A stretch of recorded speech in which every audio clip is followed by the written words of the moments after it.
Yeah, today is Tuesday, February 21st, 2022. Exactly 58 years ago, tonight, they took the great Malcolm X out of this planet. And still, he don't have his memorial. I mean, the way, I feel like, this is like, I'm over here on Dykeman, so what is that, like 40 blocks, 45 blocks away from here. The Audubon Ballroom today, Malcolm X, Betty Shabazz Community Center. I got the privilege to attend 4 years ago. I was hesitant to see, but there was several crackers anyway, as always. As a matter of fact, what's his name? Like Amy Goodman, she's getting an award tonight. I'm like, oh my god! And I mean, the Honorable Malcolm X got so many,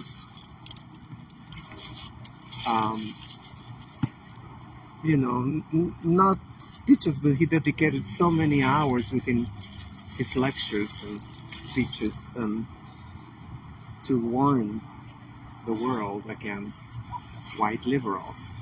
But I hope she at least made a good donation.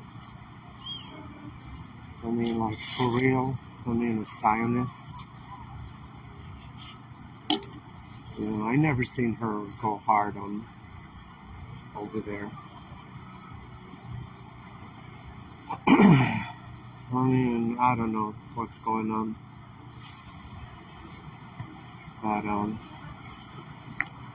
that is life, they're trying to say, I got to hear Dr. Wimbush on the Dr. Over Tishaka program, and talking about one of the last biographies of Malcolm X, the Death Arising. I still say that Manning Marable's biography was what's it called?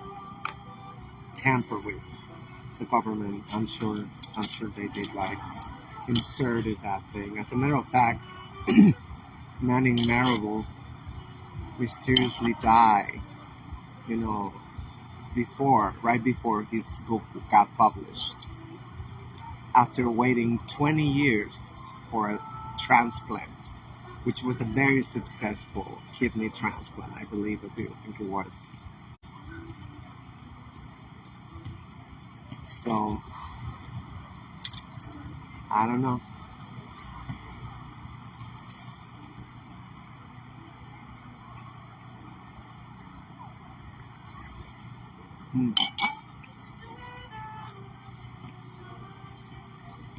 A lot of people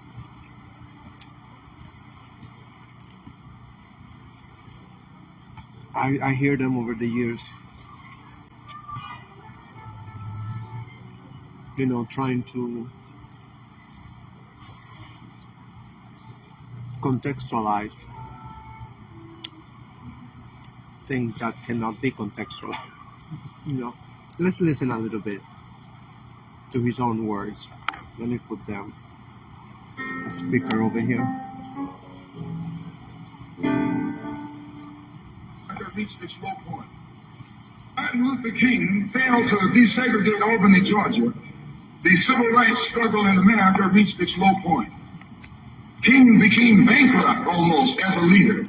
Plus, even financially, the Southern Christian Leadership Conference was in financial trouble. Plus, it was in trouble, period, with the people when they failed to desegregate Albany, Georgia. Other Negro civil rights leaders of so-called national stature became fallen idols. As they became fallen idols, begin to lose their prestige and influence, local Negro leaders begin to stir up the masses. In Cambridge, Maryland, Gloria Richardson.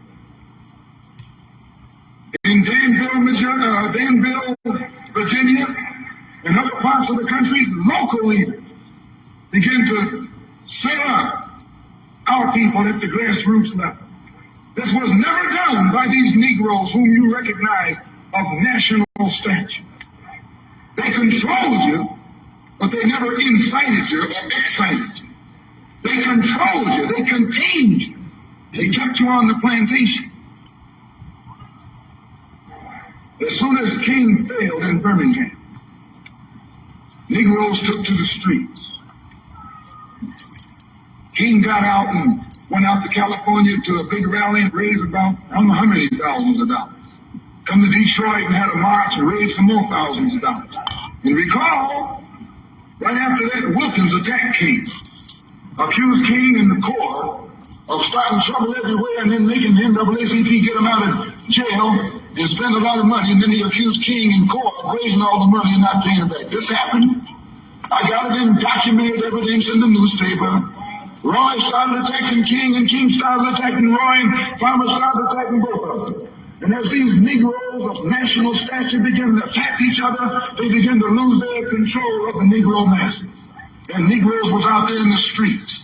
They was talking about, we're going to march on Washington. By the way, right at that time, Birmingham had exploded, and the Negroes in Birmingham, remember, they also exploded. They began to stab the crackers in the back and bust them upside the head. Yes, they did. That's when Kennedy sent in the troops down in Birmingham. So, and right after that, Kennedy got on the television and said, this is a moral issue. That's when he said he's going to put out a civil rights bill. And when he mentioned civil rights bill and the Southern crackers started talking about they were going to boycott it or filibuster, then the Negroes started talking about what? We're going to march on Washington, march on the Senate, march on the White House, march on the Congress, and tie it up, bring it to a halt. Don't let the government proceed. They even said they was going to go out to the airport and lay down on the runway and don't let no airplanes land. I'm telling you what they said. That was revolution. That was revolution. That was the Black Revolution. It was the grassroots out there in the street. Scared the white man to death.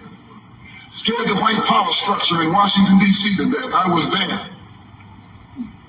When they found out that this black steamroller was going to come down on the Capitol, they called in Wilkins. They called in Randolph. They called in these national Negro leaders that you respect and told them, call it off. Kennedy said, look, y'all letting this thing go too far. And old Tom said, boss, I can't stop it because I didn't start it.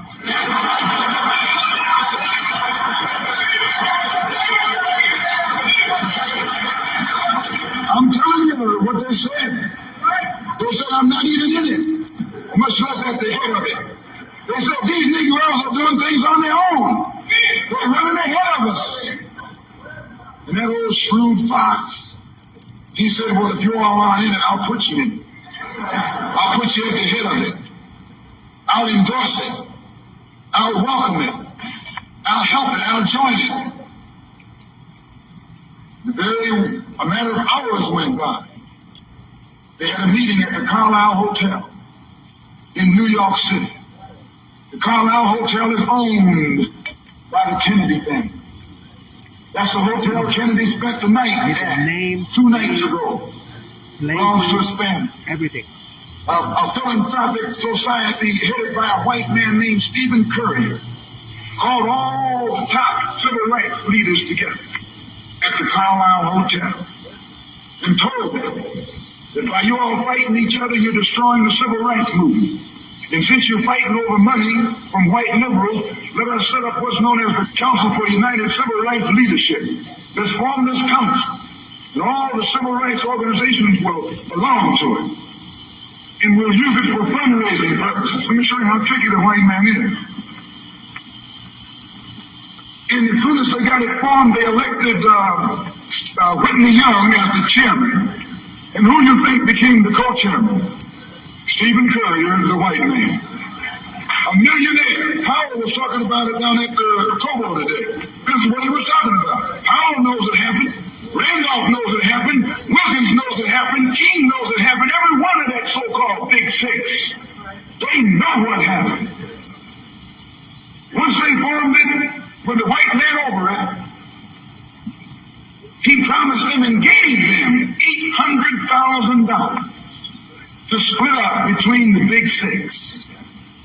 And told them that after the march was over, they'd give them $700,000 more. $1.5 million split up between leaders that you've been following, going to jail for, crying crocodile tears for. And they've nothing but Frank James and Jesse James and the, brothers.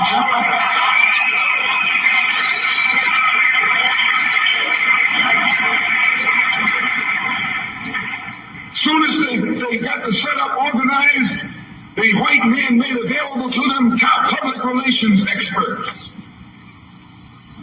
Opened the news media across the country at their disposal.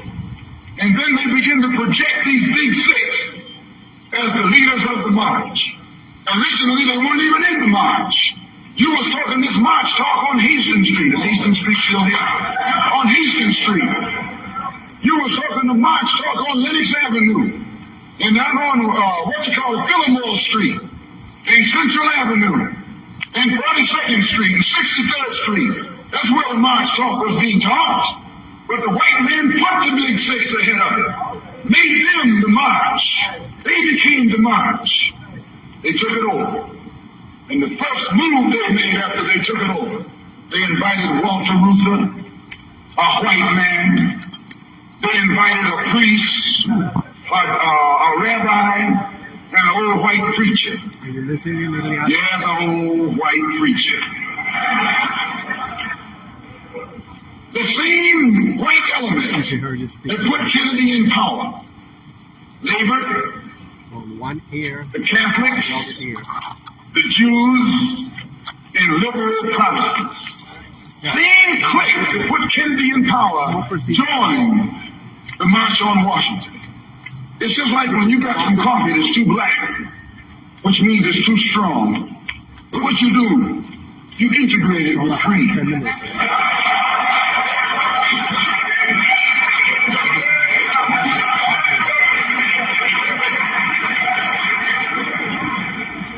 You make it weak. If you pour too much cream in, you won't even know you ever had coffee. It used to be hot, it becomes cool.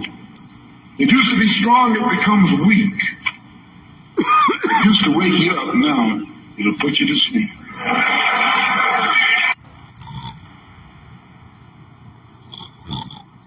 That's gonna be the commemorations tonight at the Audubon Ballroom.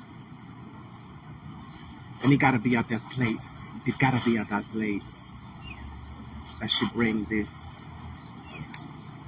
Anyway, whatever. So yeah, it's not new, and it's been going on for a while. You know, this how we say that, I'm sorry, I apologize. That bagel, like, oh god, the Malcolmization of Dr. King. Yes, I mean, it seemed like he got woke at the end. You know, he realized he was attempting to integrate these people into burning house. Talk about the understatement of the century. And I'm talking about a man with a doctorate. So this is why I'm not very, I said, benevolent towards Dr. King. I mean, just look, you know, he got Dr. King Hospital, Dr. King this, Dr. King that. He got a federal day. A federal day.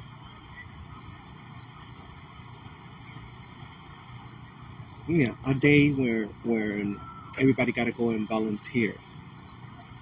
Yeah, for free. Work for free. I mean, like, you cannot make this shit up. You cannot make this shit up. I swear. I mean, I would say, kind of apropos, Dr. King, he gave everything away for free, too. So, and yeah, they're trying to Luther Luther is eyes. Luther is eyes. I don't even know. Malcolm X. That he was like, he was a Pan-Africanist, and they mistake Pan-Africanism for, stupidity. They mistake kindness and politeness with stupidity, being dumb. He was against a Pan-Africanist. He was totally against, public displays of shade and and whatnot. Every time he could admit, but if he was diasporic African or African, he wasn't gonna do the dirty laundry in front of everybody. And that's just what happened. That's just what happened. So yeah, they keep putting that picture of both of them together, and he's laughing, like a nervous laughter, like, oh my god,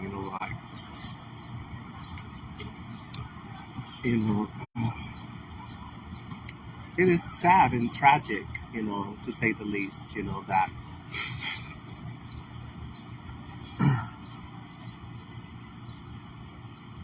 none of his disciples have they rose to the occasion. Maya Angelou went to marry a cracker,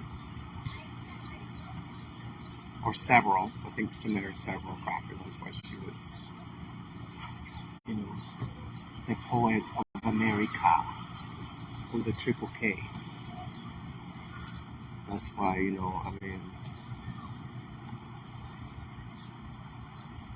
anyway, so here's another one where he go up and expose the fakers.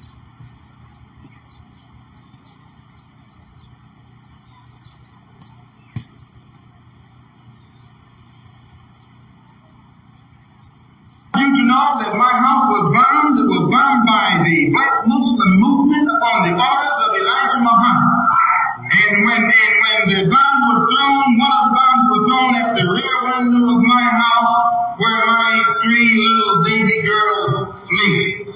And I have no compassion or mercy or forgiveness or anything of that sort for anyone who attacks children. If you attack me, that's one thing.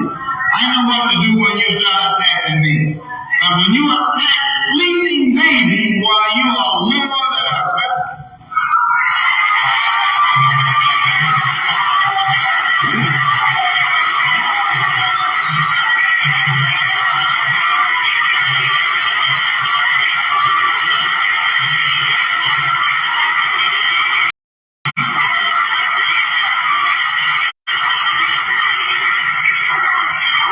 the only thing that I regret in all of this is that 2 black groups have to fight and kill each other off.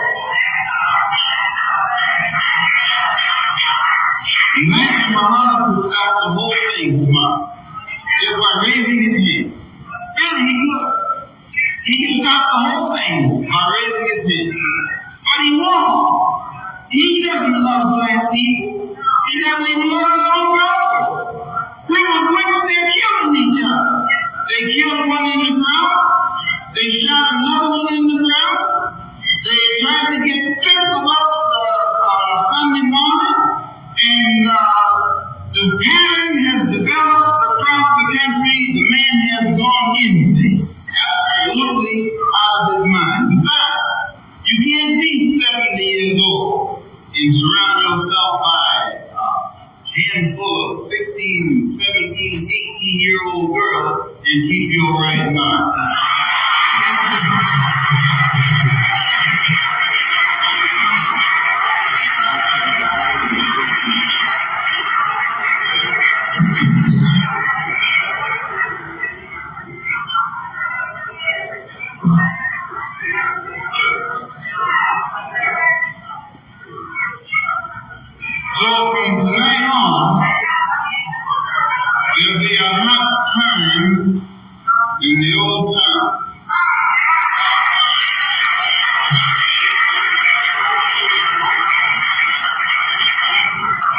with regret, with great regret.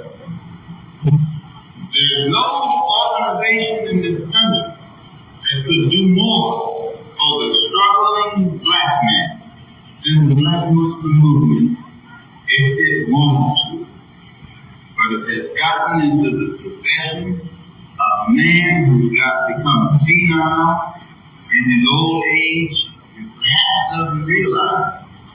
And then he has surrounded himself by his children who are now in power and want nothing but luxury and security and comfort and will do anything to safeguard their own interests.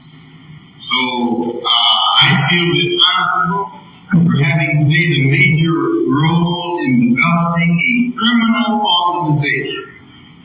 If it was not a criminal organization at the outside, it was an organization that had the power, spiritual power, to reform the criminal. And this is what you have to understand. As long as that strong spiritual power was in the movement, it gave the moral strength to the believer that would enable him to rise above all his negative tendencies. I know, because I went into the movement with more negative tendencies than anybody in the movement. And just Yeah, I mean, I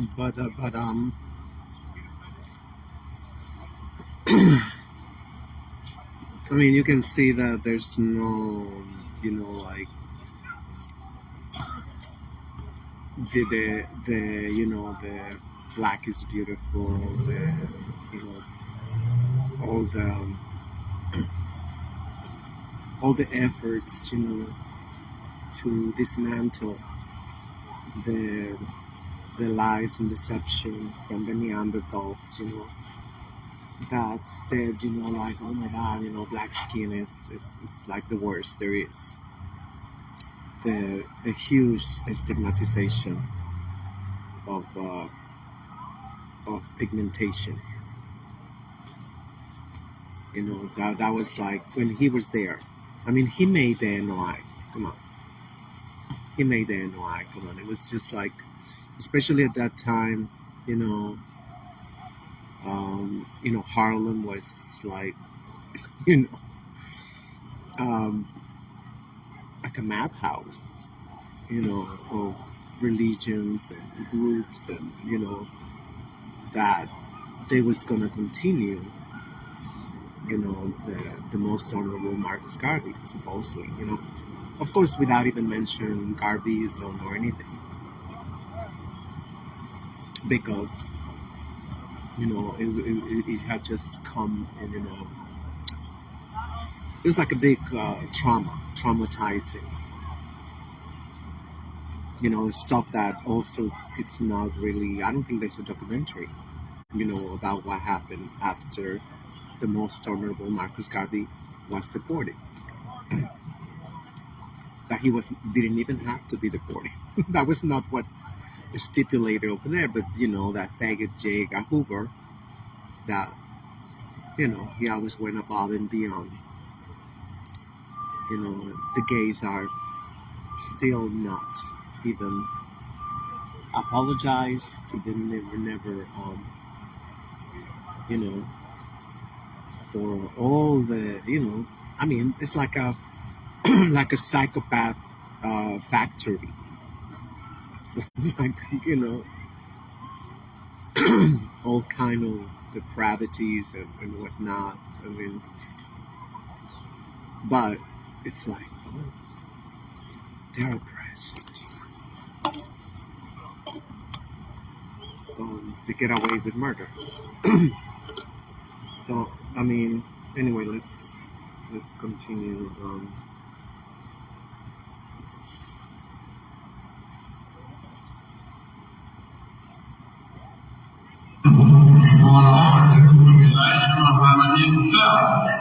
And the Raven Sharif, the supreme captain of the FOI, stated in a telegram that he made public that the Muslims would not condone making any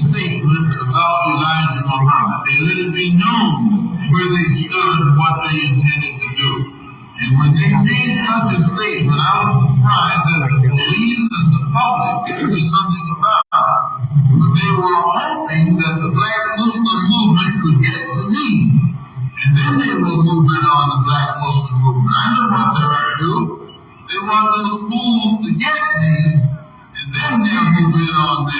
I see all the way around there.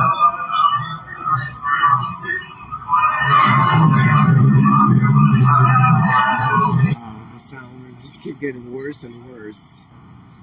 Um, guess where this lecture was pronounced? Right there, the same place, at the Audubon Ballroom.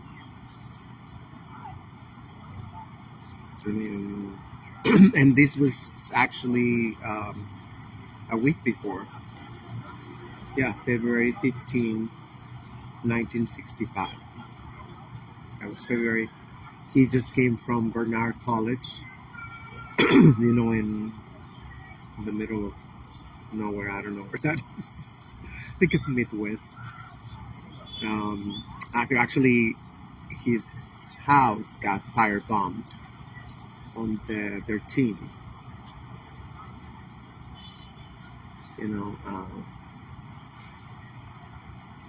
And then he still went for that gig.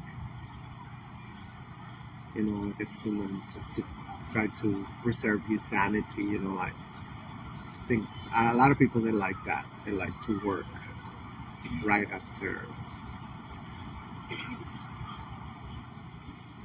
But you can tell, how enraged he still was back in Harlem.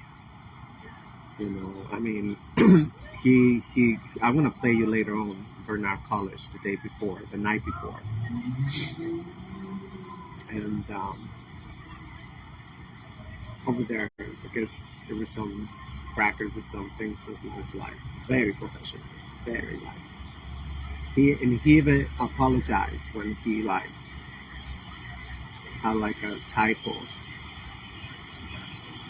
He had to explain that he had been sedated.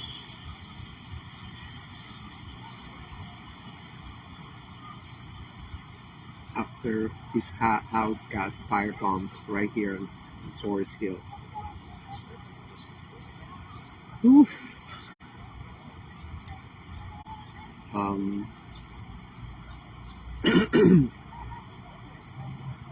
Well, at this point, I mean, especially after he came back from Africa, I think he started like his mental state. I mean, like not. I mean, he was lucid, but when I say mental state, to make like some decisions. I think it was like kind of skilled because I mean, like I don't think it was the first time he talked about the NOI in Harlem, and of course, they always send spies. So I'm sure that Elisha knew what happened at the Audubon Ballroom on February 15. As a matter of fact, they had already tried several assassination attempts that week too. I mean, like, damn. I mean, like, the firebombing. Thank God that was a failed attempt because it would have been like his daughters too and his wife.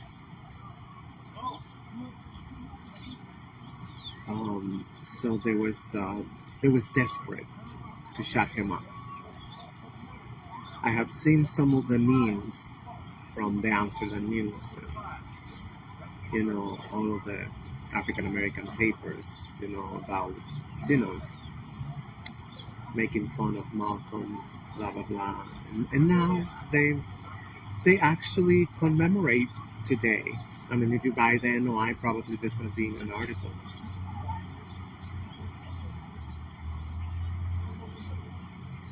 On Malcolm X. They have given him covers. They have, I mean, you go like, oh my God, you can make this shit up. I mean, like for real. And nobody. I mean, I consider myself one of his very humble disciples. I mean, I try to live every day by his teachings. So, it's this day it's especially painful, because you know, most of his disciples. I mean, I'm sure some of them they actually went above and beyond and stuff like that. We don't know their name, and of course, that's by design. That because obviously the Neanderthals they want to prove that all his work was useless because he was not able to produce another Malcolm X. Let's see what else we can understand. I can't believe the sound is so bad.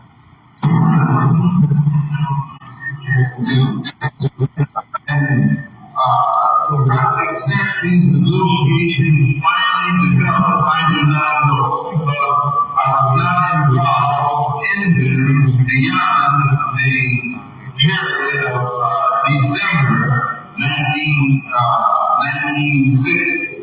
But I do know that after that, Jeremiah, who was the minister throughout the South, who roamed the entire South, and sang out about him, which he performed, with it about any of the black Muslims, and more so the black Muslims about the land.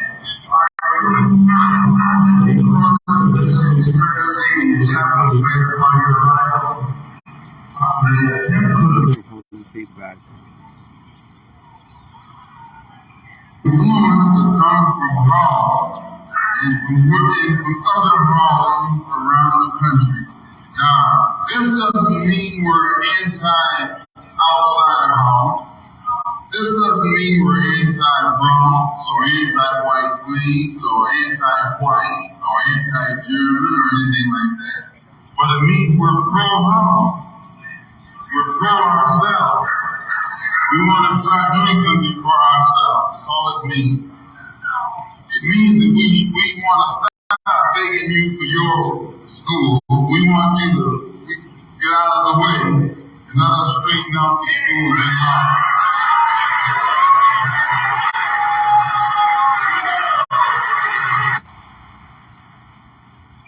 Yeah, the sound is... Many of the police who were sent to infiltrate us, that's black, would tell me, and look, I'm a guy, but I have to come. They would tell me, I know the movement was full of police. So don't you think anything is going down that they don't know about? The only thing that goes down is what they want to go down. And what they don't want to go down, they don't let it go down. One last question, yes. Muslims plan to do my wrong. The Muslims bring my money.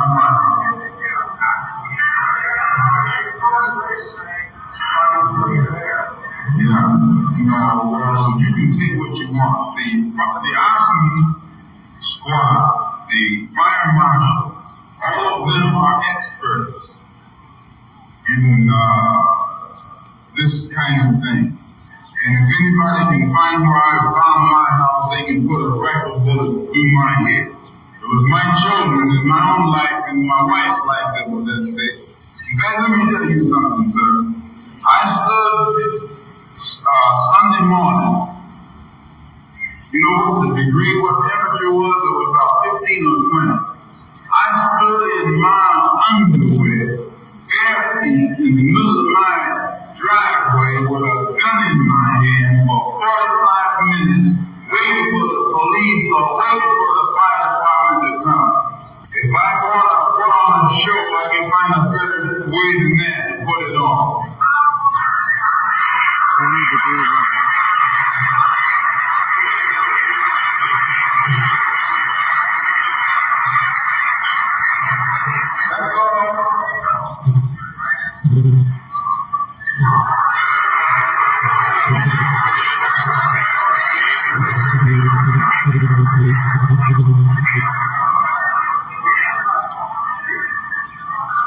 Okay, so, alright, let's go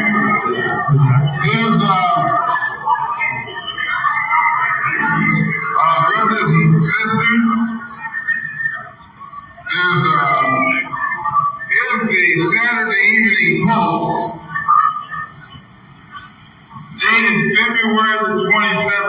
1965. And in it is an article titled "An Ex Official." 1960. There's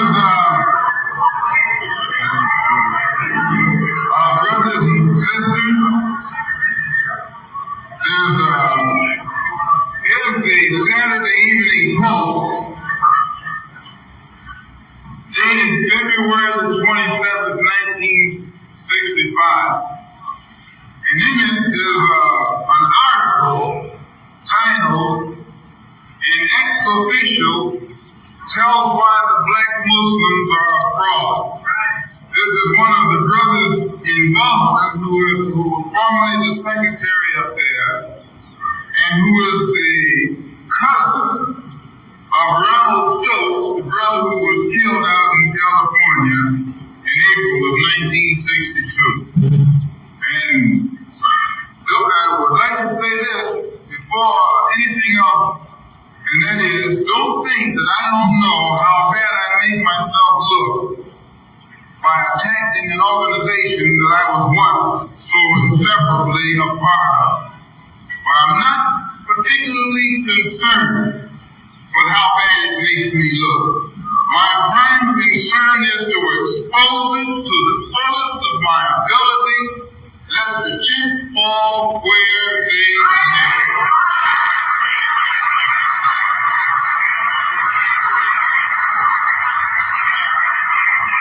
And if the Black Muslim movement says that I'm wrong in what I say, then I say, since they are so well qualified and equipped, let them attack the plan. Let them go find out, let them get the person who found that church in Birmingham. Because I'll go get them. I'll go attack the plan and attack Roswell and any of the others. And I defy them to do so. They can't do it. Because they both have the same payback.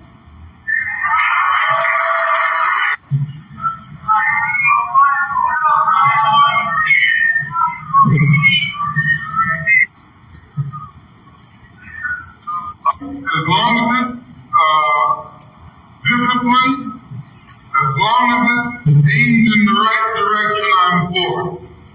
And what determines what we should do or shouldn't do will in no way be influenced by what the man downtown thinks. We don't need anybody on the outside laying the ground rules by which we are going to fight our battle. We'll study the battle, study the enemy, study what we're up against, and then outline or map our own battle strategy. And we'll get the result. But as long as you have someone coming in from the outside telling you how you should do it and how you shouldn't do it, and always what they tell you is nonviolent, peaceful, love everybody, forgive them all, they know not what they do. As long as you give them that kind of badge, why you'll never get anywhere. What we want is to let them know that our aims are just. Our aims are within the realm of justice. And since they are, we're justified in going after those things. Don't you know it's a disgrace for the United States of America to have Martin Luther King, my good friend, the Right Reverend Dr. Martin, in Alabama, using school children to do what the federal government should do. Think of this. Those school children shouldn't have to march. While Lyndon Johnson is supposed to have troops down there marching. Your children are supposed to have to get out there and demonstrate just the law. I never heard this speech. It shows our so-called leaders that we outmaneuver. Every day, you look on the TV, you look on the television, you listen to the radio, you read the newspaper, and see where black people going to jail by the hundreds, by the thousands. You don't do this in a civilized country. In any other country, the government will do its job.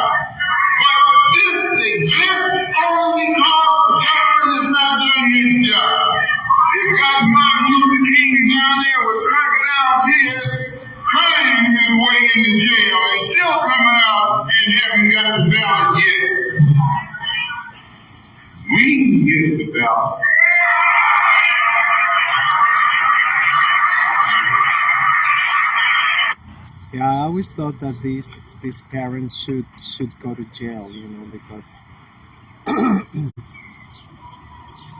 sending your children, to integrate grade schools and stuff, getting sped on, being called all kinds of N-words and whatnot.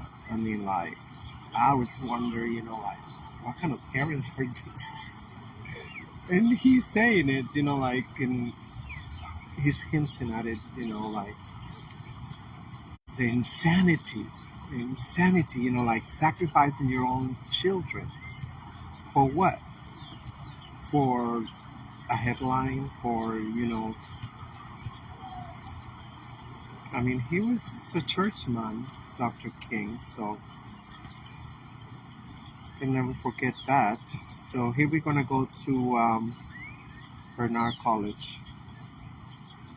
And Great Britain and most of the powers, that which has not only the United States very much worried, but which also has France, Great Britain, and most of the powers who formerly were known as colonial powers worried also. And that primarily is the African Revolution. They're more concerned with the revolution that's taking place on the African continent than they are with the revolution in Asia and in Latin America. And this is because there are so many people of African ancestry that's within the domestic confines or jurisdiction of these various governments. There are 4 different types of people in the Western Hemisphere, all of whom have Africa as a common heritage, common origin. And that's those of our people in Latin America who are black, but who are in the Spanish-speaking areas. Many of them oftentimes migrate back to Spain. The only difference being Spain has such bad economic conditions until many of the people from Latin America don't think it's worthwhile to migrate back there. And then the British and the French had a great deal of control in the Caribbean, in the West Indies. And so now you have many people from the West Indies migrating to both both England and France. The people from the British West Indies go to France, go to London, and those from the French West Indies go to Paris. And it has put France and England since World War II in the precarious position of having a sort of a Commonwealth structure that makes it easy for all of the people in the Commonwealth territories to come into their country with no restrictions. So there's an increasing number of dark-skinned people in England and also in France. And when I was in Africa in May, I noticed a tendency on the part of the Afro-Americans to what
Okay, so Cracker finally decided to.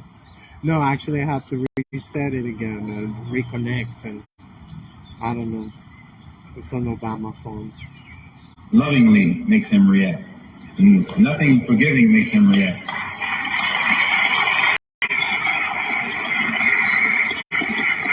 The only time he reacts is when he knows you can hurt him. And when you let him know you can hurt him, he has to think 2 or 3 times before he tries to hurt you. But if you're not going to do nothing but return that hurt with love, why, good night. He knows you're out of your mind. And also, I had an opportunity to speak with President Azikiwe in Nigeria, President Nkrumah in Ghana, and President Sekou Touré in Guinea. And in all of these people, I found nothing but warm friendship, sympathy, and a desire to help the black man in this country in fighting our problems. We have a very complex problem.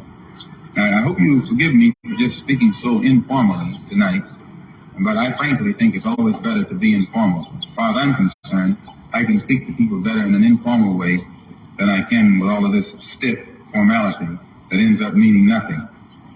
Plus, when people are informal, they're relaxed. When they're relaxed, the mind is more open, and they can weigh things more objectively. And whenever you and I are discussing our problems, we need to be very objective, very cool, calm, collected. But that doesn't mean we should always be. There's a time to be cool and a time to be hot. And see, you got messed up into thinking that there's only one time for everything. There's a time to love and a time to hate. Even Solomon said that, and he was in that book too. You just taking something out of the book that fits your cowardly nature. And when you don't want to fight, you say, "Well, Jesus said don't fight." But I don't even believe Jesus said that.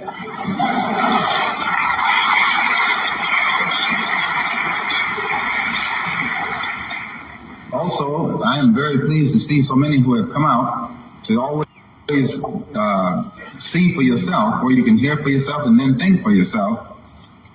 Then you'll be in a better position to make an intelligent judgment for yourself. But if you form the habit of listening to what others say about something or someone, or reading what someone else has written about someone, somebody can confuse you and misuse you.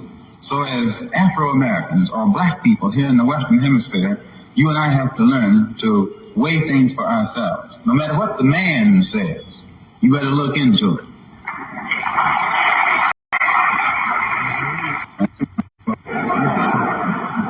The horns and all that, and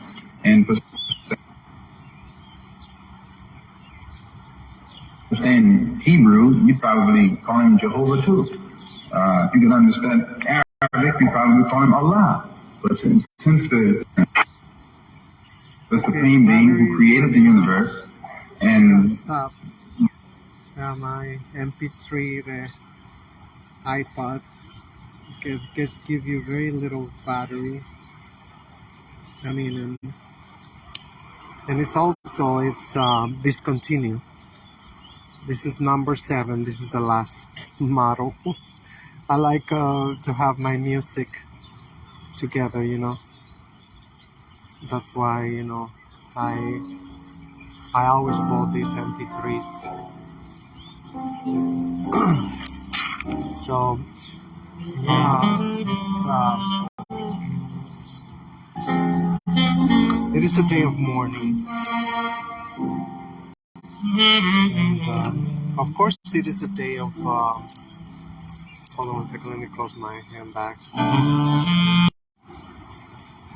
Of course it's also a day to reflect on the Honorable Malcolm X legacy, and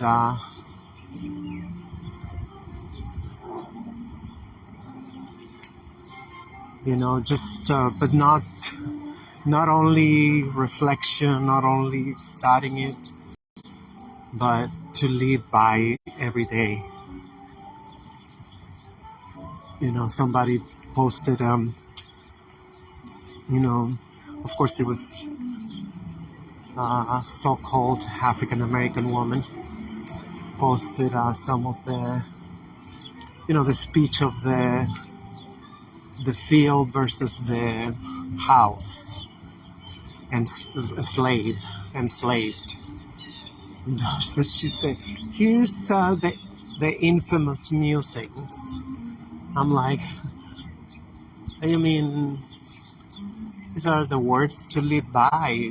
This is like always remembering every time we meet somebody. We must know where they stand. Sometimes it's not easy to find out right away, but most of the times it is. And cherish those who are not happy.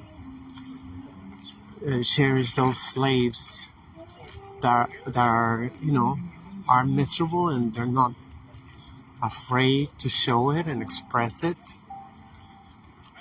That's why when Dr. Winbush said, it's like, what is the biggest legacy of the Honorable Malcolm X? It's like, being so clear about,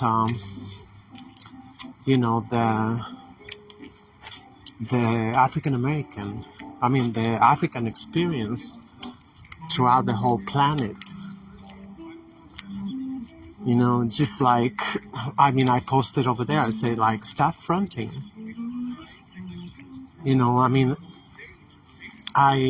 Of course, I got the complexion for the protection, but I'm not stupid. I can see the double standard. I can see the double standard. I can see shit that I'm able to do. I'm able to say that, somebody with dark skin, probably will get a lot of crap for it. I'm just being ignored versus, antagonized and ridiculed, and, especially, the house slave, always gonna come out with some, oh no, there's no racism. Come on. There's people who don't apply themselves. There's people who, who like squandering their money. Yes, it's true. It's true. A lot of people are squandering resources. But how not to do it? How can you not do it? And if people are bombarded, all day, everywhere. Now it's even worse. You take a bus, you take the train, the subway, and now they have television screens advertising, luxury goods. Oh my God, it's so cold. Advertising, this is like luxurious, must have, like Oprah. She will give you her favorites. And, and people, especially living in the ghetto, in the projects, they want something, to say, I don't know. I don't understand.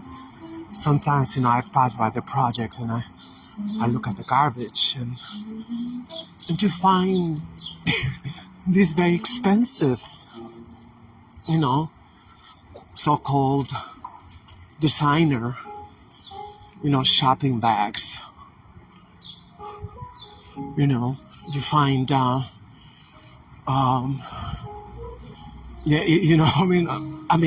even the cars that are parked, expensive cars, in the projects. And you go like, wow, what a big contrast. Sometimes, somebody living in the project can spend way more money than some middle class family. Because there's the most targeted population, from the womb. They say African American children watch like 15 times more. Look at this Moorish arch. I think it was like a theater before or something. This was, I guess, before integration, so-called integration, where they used to build stuff for themselves, a lot more prettier. And then still you see the difference of the bricks. They look new bricks. So I don't know what happened here. I know that Tartaria, the Truther, that's their new smoke screen. So, I mean, it's just horrendous. But yet you never see any mother, protesting and saying, why is my child have to watch like 10 times more commercials than a cracker child,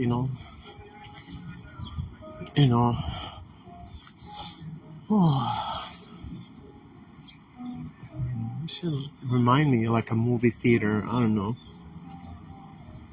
I think all movie theaters, they used to have like, that was for the whatever, the projector. Oh my god, I'm supposed to be wearing this expensive jacket that I got like 3 years ago. It was supposed to be for like really cold weather. I'm frozen.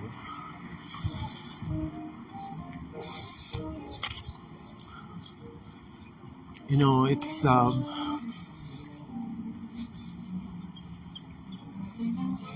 I mean, it's very sad, like having been so close to, if not liberation, I mean definitely to if that is possible. I don't know if it's possible, I don't know, but to have a higher degree of self-determination. I mean, like, I feel like now African Americans, have very little self-determination. I feel like they got no agency in, as to, pretty much anything. Like, it's just, everything comes from outside. And it's very, very depressing. It is very depressing, and for so many African Americans today, only 58 years later, like, how many actually know? Today is anniversary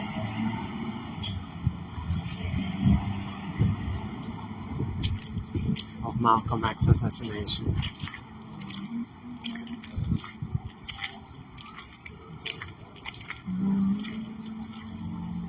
I have passed sometimes,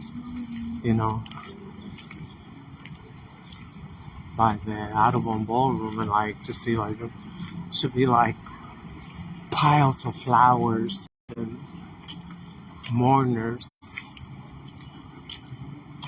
And I really believe there's a place for mourning. I know they're like, oh no, a celebration of his life. A celebration of like, there's a lot to mourn, There is a lot to mourn today. Because, Malcolm X was, I think, the greatest internationalist. And, unfortunately, as much as he was, I don't know what's the word, like, vilified, demonized in the media, he was not radical enough. Because, I mean, like, especially listening to these two lectures, I mean, like, he was praising Islam. I don't know if it's because, he didn't have information that we have now, about the transatlantic slave trade and, the whole thing with the Arabs. I don't think he had it because, when he came from Mecca, he was saying like, oh, I got treated nice, Of course, because, he was light-skinned and extremely charismatic and popular, wherever he went. It was like he would get recognized, even when, he was not a celebrity. He was the exact opposite. But when Dr. Khalid Abdul Mohammed, attempted to go, I mean, he said it's like you can cut off the racism with a knife. So he said, I don't know what Malcolm was talking about. So there's a lot of misinformation. And I mean, everything was a mystery for the most part, I mean, like, I grew up and everybody will say, shit is really bad. But, we don't know why. And now, in 2023, I mean, like, we know exactly why, things are the way they are, And, I mean, at the same time, as we heard in speaking in Bernard College, saying the whole system of, of racism. But it's like he still did not connect the dots. And that stuff is still happening today. That stuff is still happening today. See, a lot of people, like, they say, oh, not all whites. Not all whites. I'm like, every time I get a chance, I use the hashtag, the not all whites. Not all whites. Every time I see, like, the good, like the white liberals,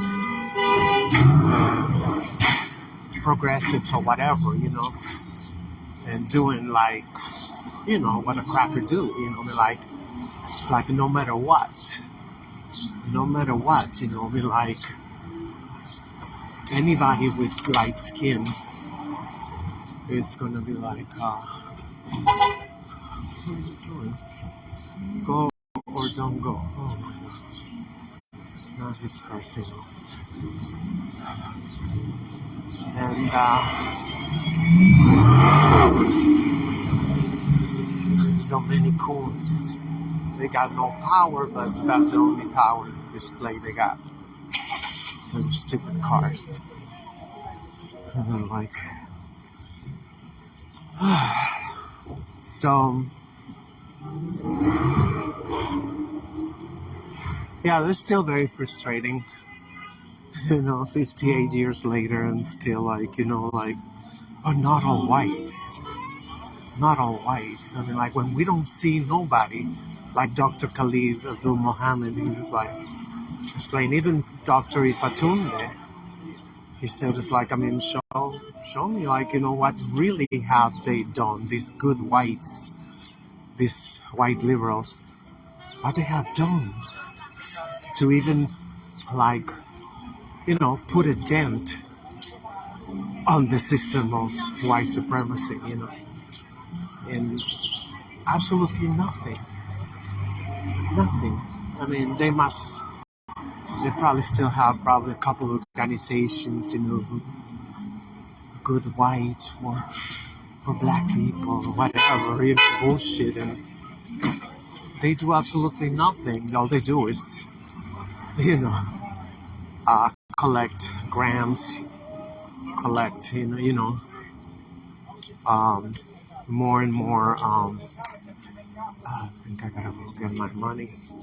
Speak of welfare, yeah.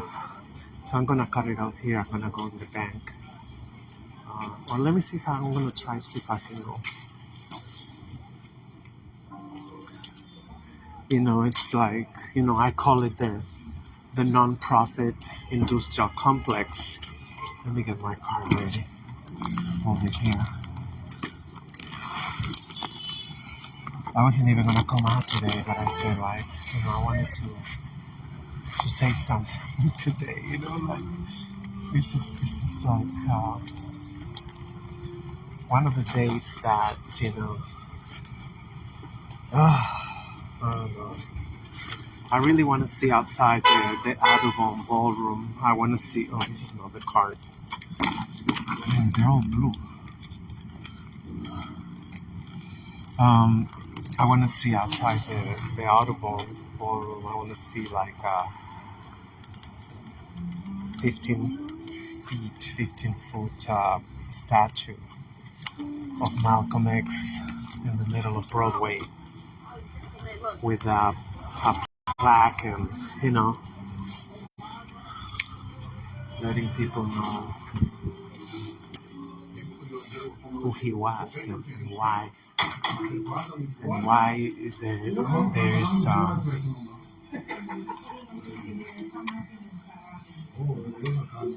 why he's there. I really feel like that will be a little bit of justice. I can read it. Which side it is? I mean, see more, like let's remember. I mean, he was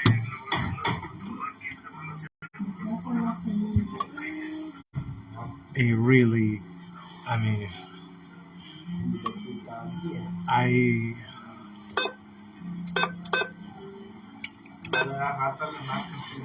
what can I say? What can I say about Malcolm X? What do you mean?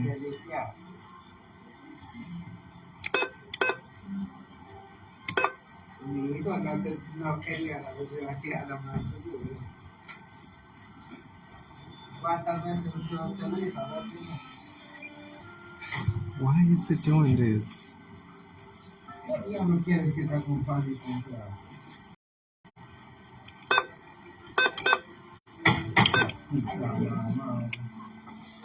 I mean, I always do this. Now I don't want to.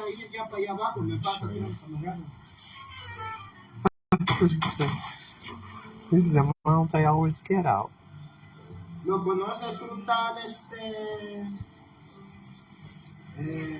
Oh my god, I'm gonna cancel. This is too much bullshit.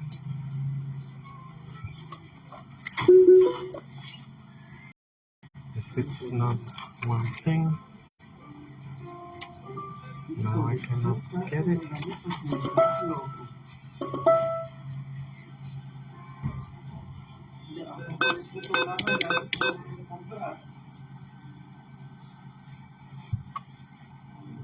Let's see if I do it this way. The money's there.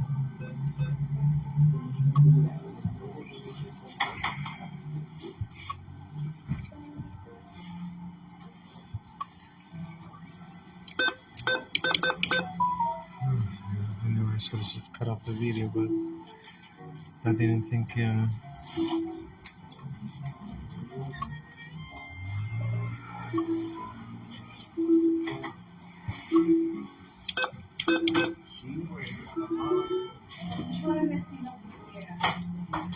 We don't got $20 bills.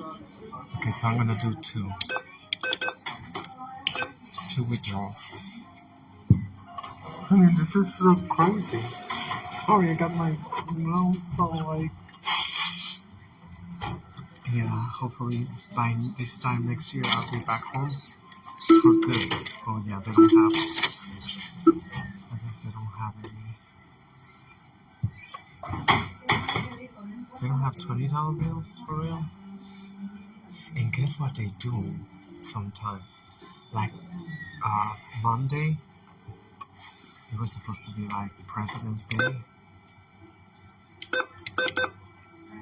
So, but it's a federal day, but it's not a federal day.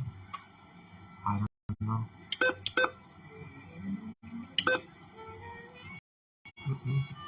I cannot get money. This is ghetto. Look at this. This is ghetto. I'm gonna try another machine. You don't have $20 bills.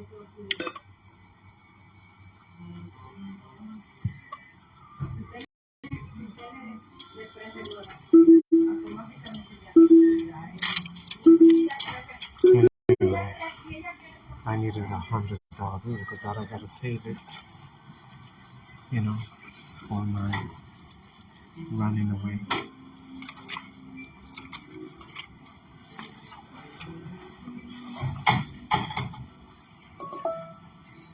If I don't save, I gotta save every penny.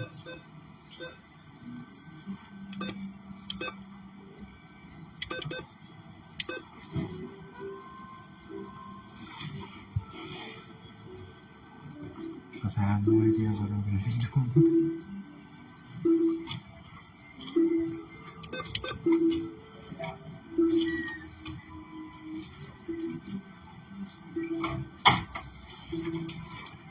It's saying that it's gonna give me only fives. Get that.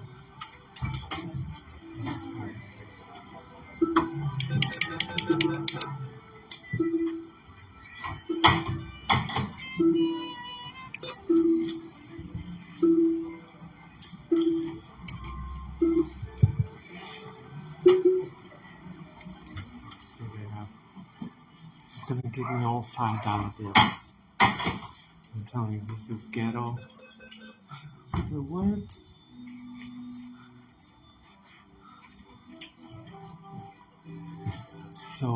So this was in Brooklyn. So I thought, oh, there's a branch over there. I'm gonna get my VT. So it was me and other two people. They came, they tried the card, it wouldn't open. And stuff like this has been happening. ATM machines, they say, oh, out of service. They say, out of service, a lot of ATM machines.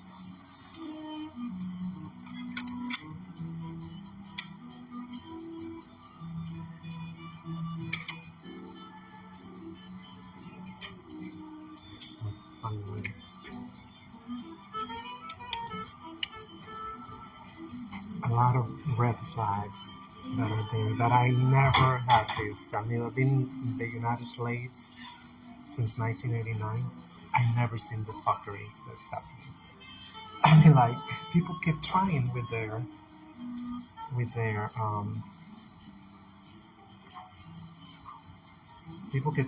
card to get in the ATMs.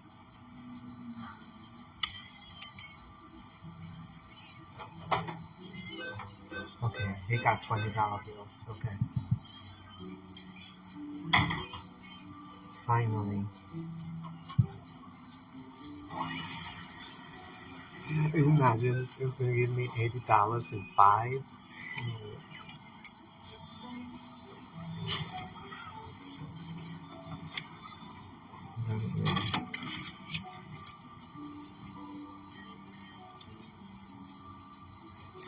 Just give me my receipt. I mean, stuff that used to be like literally a no-brainer.